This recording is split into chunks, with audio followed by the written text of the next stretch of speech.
Disturbance રેકોર્ડરના મુખ્ય ઘટકોના કાર્યો જણાવો.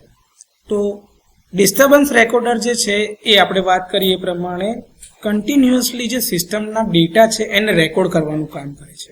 હવે એના માટે એને માપન કરેલો ડેટા જોઈએ છે. આ માપન કરેલા ડેટા માટે એને ઇનપુટ કરંટ અને વોલ્ટેજના સિગ્નલની જરૂર પડશે, જે ઇનપુટ ટ્રાન્સડ્યુસર એટલે કે કરંટ ટ્રાન્સફોર્મર અને પોટેન્શિયલ ટ્રાન્સફોર્મરમાંથી મળશે. આ કરંટ ટ્રાન્સફોર્મર અને પોટેન્શિયલ ટ્રાન્સફોર્મર જે છે સિસ્ટમના કરંટ અને વોલ્ટેજને માપી શકાય એવા સુરક્ષિત લેવલ સુધી સ્ટેપ ડાઉન કરીને આપે છે. બીજો બ્લોક તમારો સિગ્નલ કન્ડિશનિંગ યુનિટ છે, જે સચોટ માપન માટે જે ઇનપુટ સિગ્નલ જરૂરી છે એનું ફિલ્ટરિંગ કરે છે, એને એમ્પ્લિફાય કરે છે અથવા તો એને આઇસોલેશન આપવાનું કામ અહીંયા સિગ્નલ કન્ડિશનિંગ યુનિટમાં થાય છે. એટલે કે જે તમારું સિગ્નલ માપન કરેલું આવ્યું છે એના ઉપર જે કંઈ બી ફર્નિશમેન્ટ અથવા તો જે એનું કન્ડિશનિંગ કરવાનું છે એ આ બ્લોકમાં થાય છે. એના પછીનો બ્લોક છે એનાલોગ ટુ ડિજિટલ કન્વર્ટર, જ્યાં એનાલોગ વોલ્ટેજ અને કરંટના સિગ્નલને ડિજિટલ સિગ્નલમાં રૂપાંતરિત કરવામાં આવે છે.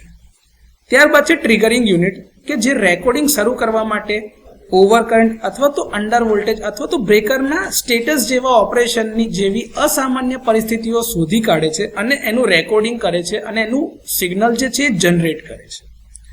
મેમરી અને સ્ટોરેજ યુનિટની વાત કરીએ તો ડિસ્ટર્બન્સ રેકોર્ડરને પ્રી ફોલ્ટ, ડ્યુરિંગ ફોલ્ટ અને પોસ્ટ ફોલ્ટ બધા પ્રકારના ડેટા સાચવવાના હોય છે, એટલે કે એને સતત રેકોર્ડિંગ કરવાની જરૂરિયાત હોય છે.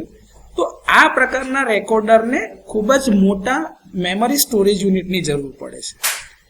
માઇક્રો પ્રોસેસર અથવા તો ડિજિટલ સિગ્નલ પ્રોસેસર જે છે એ આમાં પ્રોસેસર તરીકે વપરાય છે, કે જે આની અંદર થતી પ્રક્રિયાઓ એ કયા કયા ટાઈમ ઇન્ટરવલ પર થાય છે એના ટાઈમ સ્ટેપ અને રેકોર્ડ કરેલો જે ડેટા છે એ બધાને એક સાથે ઓર્ગેનાઇઝ કરવાનું કામ એનું છે.